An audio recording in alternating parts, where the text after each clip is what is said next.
Oh, Doggone it. I could use it just right.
Sure. All right. Call to order the special city council meeting of the city of Mason on September 16th, 2024. Could we have a roll call, please? Mayor Whipple, Here. Mayor Pro Tem Clark, Here. Councilmember Drosha, Here. Councilmember Ferris. Here. Councilmember Predmore. Here. Councilmember Schaefer. I'm here. We have a quorum. All right, thank you. Is there anyone in the audience who wishes to address the council in public comment? If so, please come up here to this chair. We'll give you 3 minutes if you give us your name and address. All right. We have no unfinished business. Our first item of new business is interviews for the applicants to fill the city council vacancy. We have 2 applicants. The first interview will be Kevin McCullough. We're gonna ask the questions around the council table here. We'll start with Mayor Pro Tem Clark, go one each, and skip the mayor. These interviews are slated to last 30 minutes, so I'm gonna put a timer on once we get started. So, are you ready, Mr. McCullough? Can you hear us? I can, thank you. Can you hear me okay? Yep, sounds good. Excellent. All right, Mayor Pro Tem, hit it. Good evening, Kevin. Good evening. Can you explain specifically what you perceive as the role of a city council member in the management of the city? Absolutely. And before I do, thank you for everyone taking the time for this, the flexibility to do it via Zoom, and thank you to the city employees who helped put the Zoom together. I do appreciate that. And then one last thing before I start, I just want to say, whether, whoever is picked today, whether it's John or myself, the city of Mason's going to win. John's a great, make a great candidate and a great person on the council as well. So specifically to the question of the city council member, I believe strongly that city council members are advocates for the residents of the city. Therefore, we need to listen to the residents, be available to them, and be open to discussion, with, anyone and everyone that, that is part of the city. I think an important role of a city council member is also, excuse me, having oversight over the projects and helping with the long-term strategic planning of the city as well. The city is going to be around for a very long time, and the important decisions that are being made now, for example, the master plan, are going to impact our great city for many years moving forward. And lastly, I believe that, one of the roles of the city council member is to lead by example in our community. I think that's extremely important, whether it's at a city council meeting or just, around the community, is being a good, positive role model for everyone that lives in Mason. Councilmember Drosha. Sorry.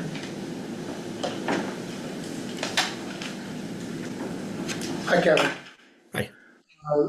My question is, explain what you see as deficiencies by the city, if any, in transparency and communication with residents, and how would you address those deficiencies? Sure, absolutely. Thank you. So first, I think I'm going to use the most recent example with the parks, as I'm sure everyone has been aware. And I think that it's not as much a deficiency as area of opportunity, and I think that is in communication.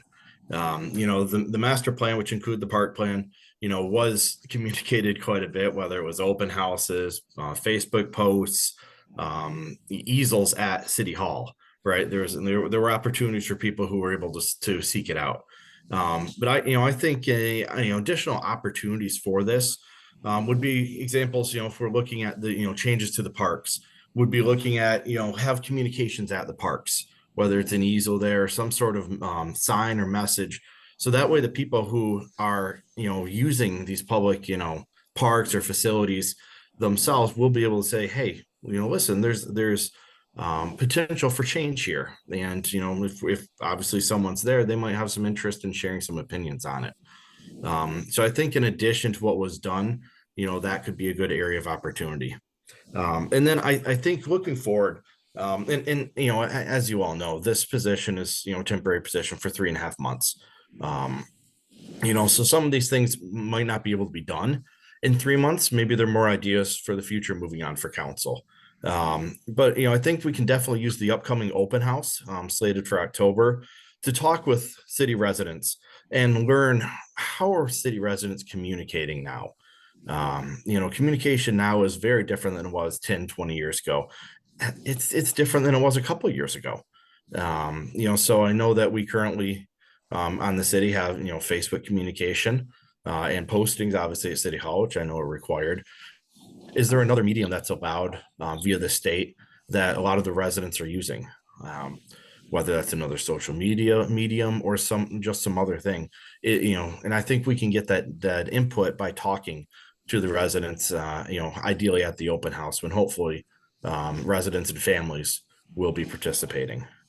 And then lastly, I think it's just important to continue to involve the residents in workshops and planning meetings, such as, the master plan had planning meetings and workshops attached to it. I think just encouraging, well, first off, continuing to have those opportunities, and then second off, encouraging our residents to be involved, would be a good way to help with, any communication things that we're.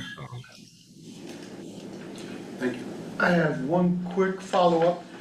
Dealing with other social media, how would you propose the city staff that?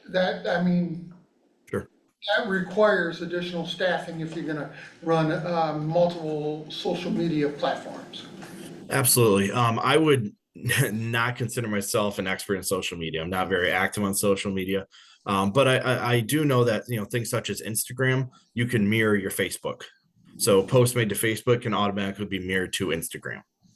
I'm not saying that's the best solution. We'd have to do a little research into that, but I know that there are options like that where it wouldn't necessarily require much more work or hours by any of the city staff. All right, thank you. Absolutely. Thank you. Councilmember Bridmore. All right, Kevin, what do you believe are the responsibilities of residents in regard to their interactions with and desire for information from city council and city government in general? Sure, absolutely. Thank you. Thanks for the question. So I truly believe that, city council members serve the citizens of the city. I think that was instilled in me early on. I didn't grow up in Mason. I grew up in a neighboring town or township. But my father was involved in local government while I was growing up. And I heard him say that quite a bit. And so the responsibilities of the residents, I think it's really just being open-minded, listening, being open to discussion, and sharing ideas, whether you agree with them or not. The sharing of ideas, I think, is essential and important, whether it's a brainstorming activity or something along those lines. And then just encouraging volunteering and having residents get involved. I'm a firm believer in you get out what you put in.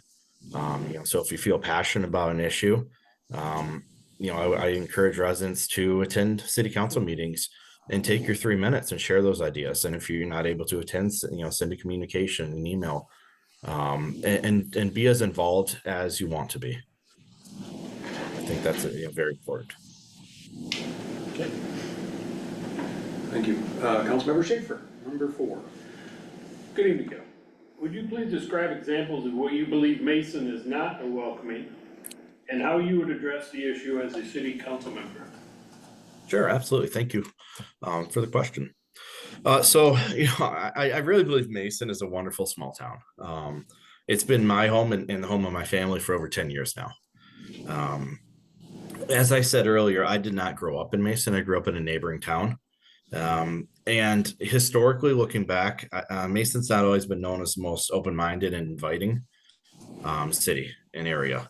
And that has shifted. And I'm very proud to say that it's shifted. And in the about 12 years that I've lived in Mason, I've seen change even over the last few years. And that's very encouraging. And I really hope that we can all work together on continuing that positive movement. I'm a firm believer in keeping the small town feel of Mason. But I think we can continue to do that with encouraging, people of, that might not believe the same thing we do, or whatever it is, encouraging and being open and welcoming to them. I think we can do that in a few different ways. Our community events, that's one thing that my family and I really enjoy about Mason is the open community events, whether it's the music festivals downtown, the things like music on the courthouse square on Thursday nights. Those are a lot of fun, and those are open to the whole community. And it doesn't have to be just big things like that. It can be small things. For example, we just finished our second block party in our neighborhood. Apparently that was around like 20-30 years ago, and my wife and I decided to try to start it back up, and just encouraging people to meet each other and form relationships with each other. I think that's the best way that we can show that Mason is a welcoming town and their city for anyone coming in. Thank you. Thank Mr. you. Mayor? Can I Yes, sir. have a follow-up on that? Yes, sir. Your first statement was, you said that the city was known as not very open-minded. Could you elaborate on that and be a little more specific about what you were talking about? Sure. So again, I would preface that with over the years, going back, I think from my perspective, there's often been a connotation of bullying when it came to Mason, whether it was the schools, even the community. And I'm very encouraged to see that has been shifting and been changing over the last, 10 years. So I think, that would be what I was referencing, looking back, into the years prior.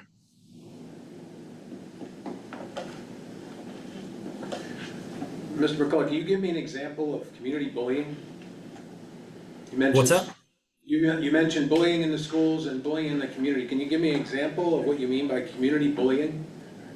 Yeah, so I will say that I have not experienced that firsthand. That would be from, again, this is going back, into, before I lived here. I had friends and acquaintances who lived in Mason, and, their interactions, whether it was, maybe with neighbors, or just with other people in the community, is what, has given me that impression. Again, I truly believe that over the last 10 years, we have seen a good shift. And Mason's a wonderful town. We've set our roots down here. We've had friends move in from out of state. We've had family move in from out of state. We're very, we really enjoy Mason. We're here for the long haul. We've chose to raise our family here. So, I do truly believe that it has and is shifting in the right direction. Thank you. Absolutely. Councilmember Ferris. Here we go, number 5.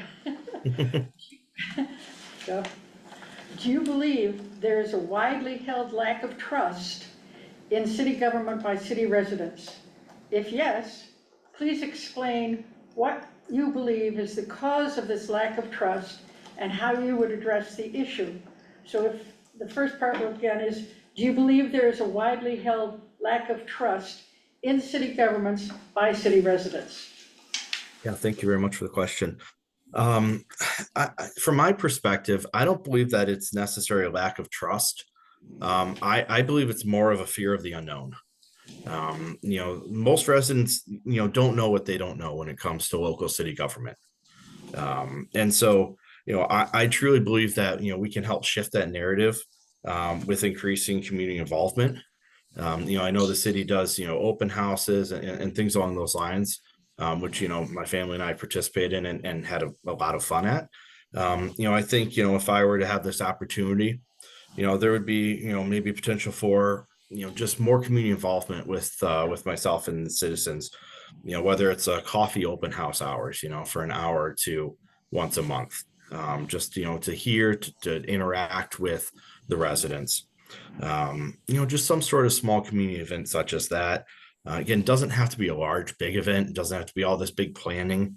Maybe it even could be when the weather is nice during the summer or the fall that we're coming up, a neighborhood walk, Sunday morning, we're going for a walk for an hour, and whoever wants to join and discuss what's happening in the city is welcome to. Or maybe it's open coffee hour. I use coffee, not necessarily coffee literally, but open coffee hours at the farmers market, when it's going on during the summer.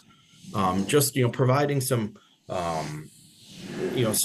ability for the residents to meet and interact with a city council member. Again, these might not all necessarily be able to be done in the next 3 months, but those are ideas that I've come up with that I have. I'd love to do what I can in the next 3 months. Again, this is not a 2-year position by any means. This is a 3-month position. This is helping with the city council from now until the new members post-election are sworn in. And so I'm hoping to be that bridge of stability over the next few months. Hopefully, again, if I do have the pleasure of being appointed, just being able to help and just do what I can to help out the city. Thank you. Absolutely, thank you. Just for your information, not really a follow-up, but I am also the farmer's market master, and so Yes. there is a council member at the market, and I have passed along several things, and I am there to answer questions, which I do frequently over the course of Absolutely. the summer. So Yep. yes, it does work. And more of those sorts of opportunities. Right. I know that we've seen you at the market many times and appreciate the work to help with that. Any council members have any other follow-up questions they'd like to ask? Mr. McCullough?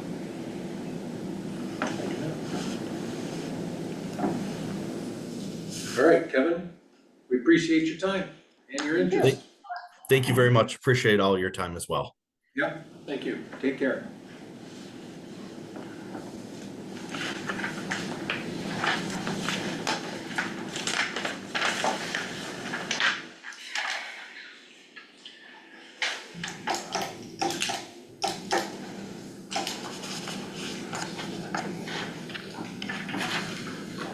All right, our next applicant is John Bircher. John, you want him sitting here in the chair, right? Is that the best Yeah. place? Thank you.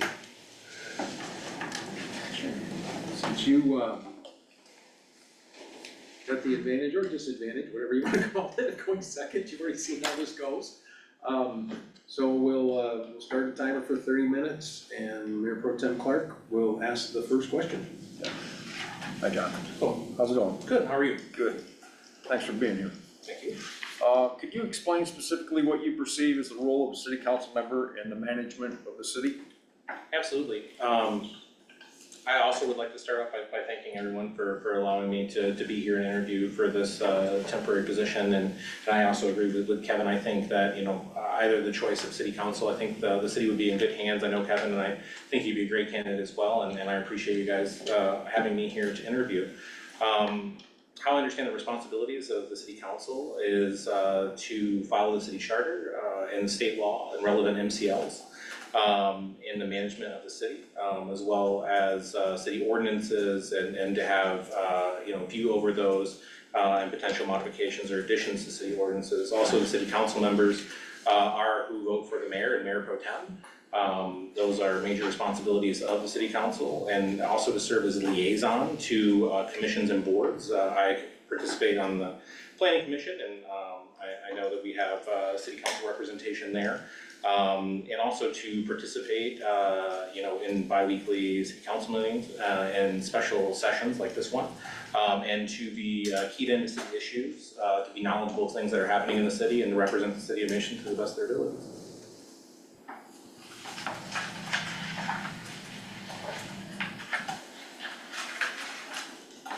All right, Councilmember Droste. Can I add a follow-up there? Yes. Thank you. It's specific, and I missed this on the first round. It says specific in the management of the city. And you're giving the information, but I just wanted to see if you could elaborate a little bit on the management aspect. Sure.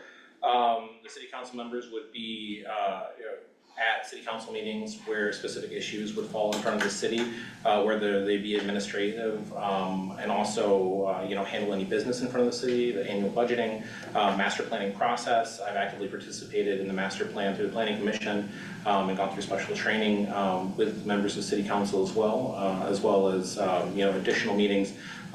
There are special meetings throughout the year that city council members sit on. I know that I think it's once a year or twice a year. I apologize if I don't remember exactly, where there's a special meeting between planning commission and city council. So there's a number of different things that actually city council has pretty broad responsibilities as it comes to managing, the organization of the city. Thank you.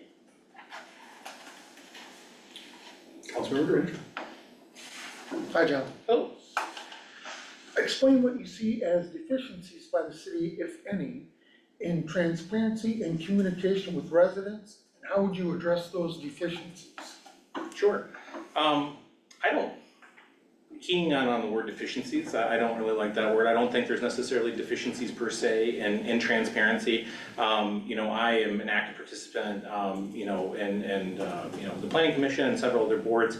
I understand, the Open Meetings Act, and as far as transparency goes, the city's following, all the rules and responsibilities that the city should follow as far as transparency. I understand the city website is a wealth of information, and that, nothing happens, in secret. The agendas are posted in advance of the meeting. The meetings are on YouTube.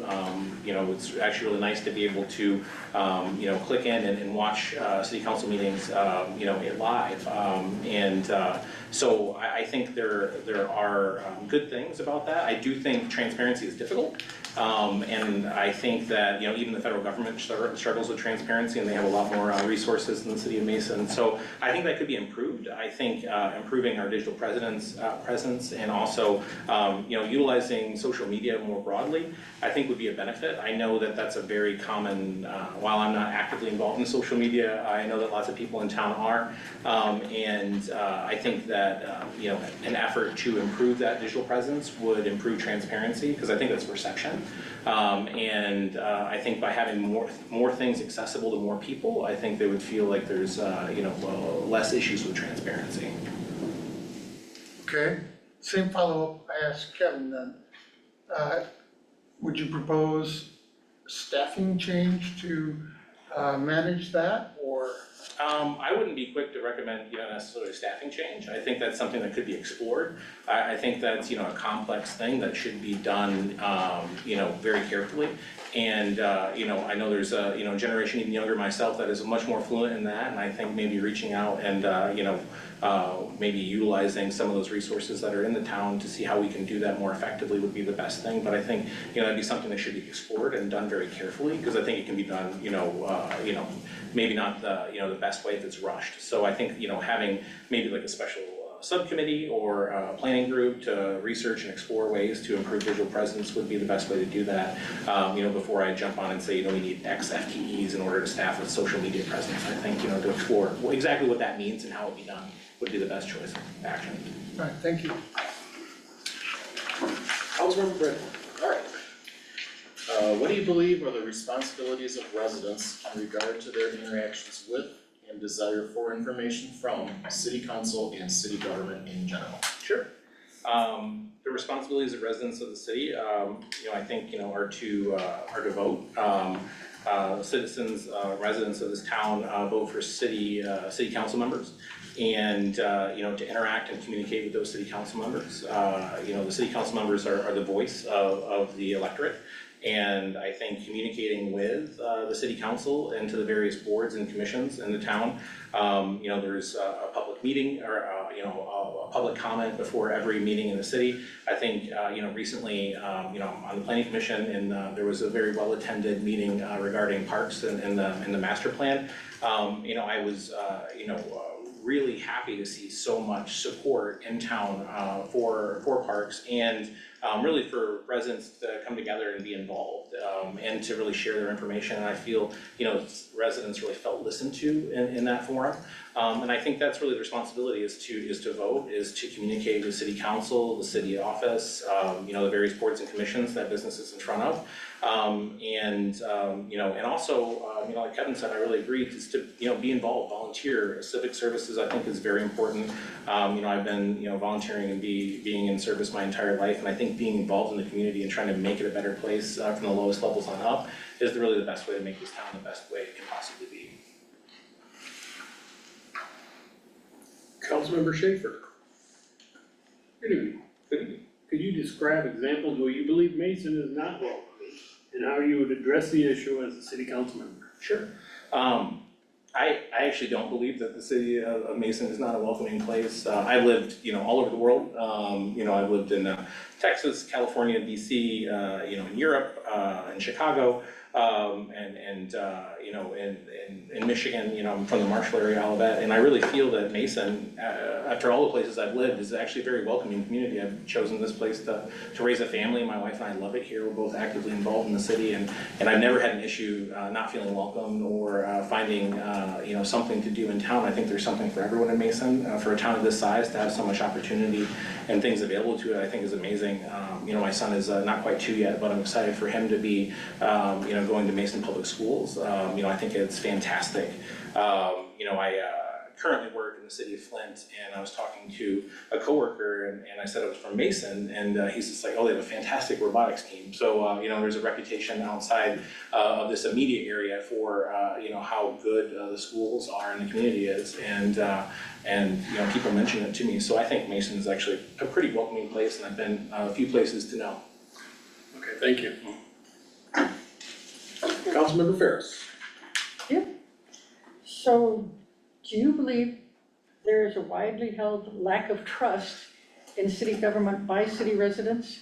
And if yes, please explain what you believe is the cause of this lack of trust and how you would address the issue. So the question is, do you believe there is a widely held lack of trust in city government by city residents? Absolutely. I'm gonna focus in on some keywords there. I think, the term, widely held, I wouldn't have a way to quantify that or to know what would be a widely held belief. I do know, my wife shares with me because she's on social media. There are, some loud voices on social media that I do feel that there's a lack of trust in city government. But I don't know if that's, a widely held belief. I think that's something that certain people do feel in town. I feel that, even though I don't necessarily believe it's a widely held belief, I think that there are things that we can do to improve, that feeling of trust between residents in town and city government, even though, like I said, I don't necessarily think that's widely held. I think by increasing, transparency, reaching out, improving our digital presence, encouraging people to become involved and to share their voice and opinion directly with city council, with the boards, and I think that's the best way to, to combat mistrust is through transparency. I think, sunlight is the best disinfectant, and I think if, people just kind of knew, exactly what went into, city council, all the boards and commissions, and that they could come and comment and participate. I don't necessarily think that people would feel that way. But I, circling back, I don't think that that's necessarily widely held. I think it is, a belief that some people may have, and I think sometimes a lot of voices get a lot of attention, but I think for the most part in town, I don't necessarily feel that walking around, but I think there are some people that feel that way. Thank you. And just as a follow-up, last time I counted, there were 16 Mason websites, and only one is loud, in my opinion, but Yeah, it's, you know, that's the nice thing about, you know, digital communication is it's very easy to do. You know, I think, you know, the best way to combat that is to also, you know, have, you know, a presence there and to share information and to be as transparent and honest as possible. Do you have other ways to increase as a follow-up, do you have other ways to increase the trust factor in city government? I think, like I said, you know, I think, you know, what I would pivot to is, you know, open communication and transparency. And I think, you know, improving that communication is probably the best way to do it. Offhand, that would be, you know, what I would offer to improve that trust. And I think if inviting people to participate is the best way, you know, I think inviting people to come and to see how things work is the best way to kind of build that trust and to, you know, be open and to allow people to have a voice through those different various forums they can have, whether that's in person, writing letters, digitally. I think, you know, the more options that they have available to them, most cities have, you know, digital presence, you know, the state and federal government have, you know, social media presence, many cities of any size do as well. So I think it's a good idea, and it's a common thing that cities do and different government bodies do as well. Could you just elaborate a little on the one aspect of that question is, you mentioned that you don't think it's a widely held belief, but that obviously some people have it. Do you have any thoughts on what you think causes that? I wouldn't necessarily want to jump to conclusions. I don't necessarily know why certain people have certain beliefs without researching that. So you know, I don't necessarily have an answer why certain people feel the ways that they. I'm just talking generally, that you're perceiving there is a lack of trust by somebody. Sure. I just was curious if you had any thoughts on what might have happened or not happened that would have caused that in anyone, you know, anyone who would believe it. I'm not asking you to get inside anybody's mind. You know, yeah, I would say I don't have that ability, so I don't offhand, no, I don't know. And I'm not the type of person that wants to shoot from the hip or, you know, make presumptions about anybody's beliefs or thoughts on that. So, you know, I think it'd be better to say, you know, I'm not entirely certain why that is, Okay. but. Any other questions by council members for Mr. Pritchard?